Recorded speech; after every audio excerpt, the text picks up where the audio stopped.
സ്നേഹിച്ച് വിവാഹം കഴിക്കുക എന്ന് പറഞ്ഞാൽ അത് ചില്ലറ കാര്യമൊന്നുമല്ല. അത് വലിയൊരു നേട്ടമാണ്. പലപ്പോഴും പല മതവിഭാഗത്തിൽപ്പെട്ടിട്ടുള്ള ആളുകൾ പരസ്പരം അങ്ങോട്ടും ഇങ്ങോട്ടും സ്നേഹിക്കുകയും പിന്നീട് അവർക്ക് വിവാഹം കഴിക്കാൻ പറ്റാതാവുകയും ചെയ്യുന്ന സാഹചര്യം ഉണ്ടാകാറുണ്ട്.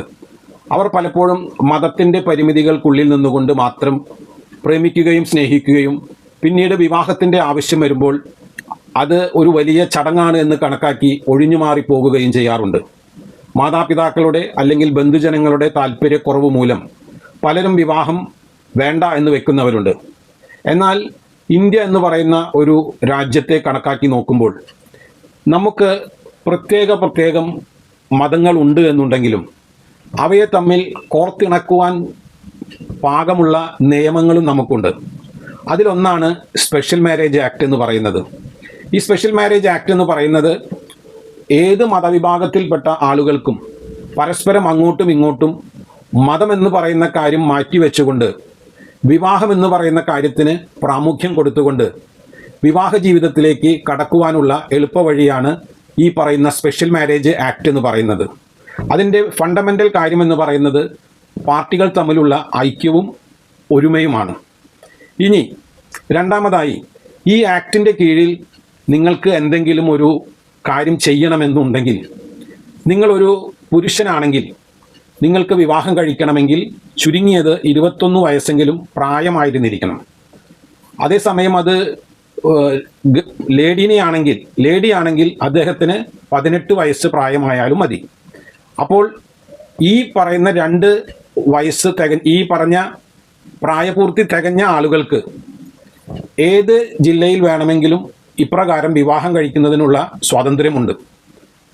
ഏറ്റവും ചുരുങ്ങിയത് അതിലേതെങ്കിലും ഒരു വ്യക്തി 30 ദിവസമായിട്ടെങ്കിലും അല്ലെങ്കിൽ 30 ദിവസത്തിൽ കുറയാത്തൊരു ദിവസം ഏതെങ്കിലും ഒരു ജില്ലയിൽ താമസിക്കുകയാണെങ്കിൽ ആ ജില്ലയിലെ മാരേജ് ഓഫീസർ മുമ്പാകെ അപേക്ഷ കൊടുത്ത് തനിക്ക് ഇഷ്ടപ്പെട്ട സ്ത്രീയെ വിവാഹം കഴിക്കുന്നതിന് നിയമപരമായി യാതൊരു തടസ്സവുമില്ല. ഇനി രണ്ടാമതായി, എങ്ങനെയാണ് ഇത്തരമൊരു വിവാഹം കണ്ടക്ട് ചെയ്യുക? ഇത്തരമൊരു വിവാഹം കണ്ടക്ട് ചെയ്യുന്നതിന് ഒരു 3-4 പ്രോസസ്സുണ്ട്. അതിൽ ആദ്യത്തെ പ്രോസസ്സ് എന്ന് പറയുന്നത് വിവാഹം കഴിക്കാൻ ആവശ്യപ്പെട്ടുകൊണ്ട് അല്ലെങ്കിൽ അങ്ങനെ ഒരു ഇൻറ്റൻഷൻ മാരേജ് ഓഫീസറെ അറിയിക്കുക എന്നുള്ളതാണ്.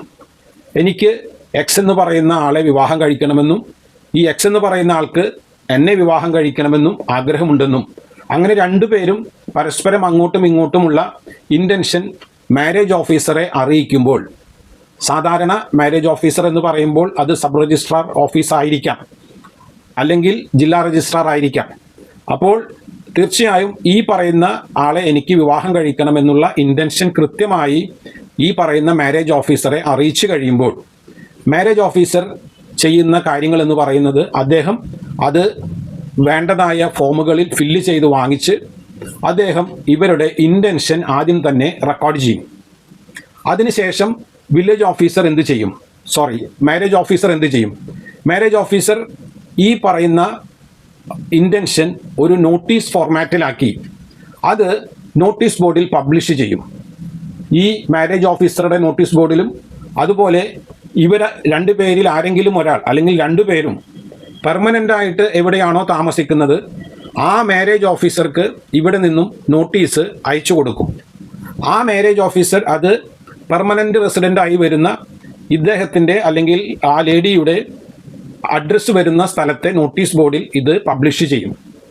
അങ്ങനെ അതിൻ്റെ ഒരു സുതാര്യത ഉറപ്പ് വരുത്തിയതിന് ശേഷം മാരേജ് ഓഫീസർ അതിൻ്റെ അടുത്ത പ്രൊസീജിയറുകളിലേക്ക് നടക്കും. അടുത്ത പ്രൊസീജിയർ എന്ന് പറയുന്നത് ഇതിൻ്റെ ഒരു ഡിക്ലറേഷൻ വാങ്ങലാണ്. അതിന് തൊട്ട് മുൻപ് ഒരു പ്രോസസ്സ് കൂടിയുണ്ട്. അതായത് ഈ ഒരു നോട്ടീസ് കൊടുക്കുന്നത് ആർക്കെങ്കിലും ഒബ്ജക്ഷൻ ഉണ്ടെങ്കിൽ 30 ദിവസത്തിനകത്ത് അത് മാരേജ് ഓഫീസറെ അറിയിക്കുവാൻ വേണ്ടിയാണ്. ഇങ്ങനെ ഒരു 30 ദിവസത്തെ നോട്ടീസ് കൊടുത്തതിന് ശേഷം ആരും ഒബ്ജക്ഷൻ പറയുന്നില്ലെങ്കിൽ വളരെ എളുപ്പത്തിൽ മാരേജുമായി മുന്നോട്ട് പോകാം. ഇനി അങ്ങനെയല്ല, ആരെങ്കിലും ഒബ്ജക്ഷൻ പറഞ്ഞു വരികയാണെങ്കിൽ ആ ഒബ്ജക്ഷൻ ഈ മാരേജ് ഓഫീസർ എപ്പോഴും പരിശോധനയ്ക്ക് വിധേയമാക്കുകയും അതിൽ കാമ്പില്ല കഴമ്പില്ല എന്ന് തോന്നിയാൽ അവ തള്ളിക്കളയുകയും തുടർന്ന് മാരേജ് ഓഫീസർ വിവാഹത്തിൻ്റെ സ്റ്റെപ്പുകളിലേക്ക് പോവുകയുമാണ് ചെയ്യുക.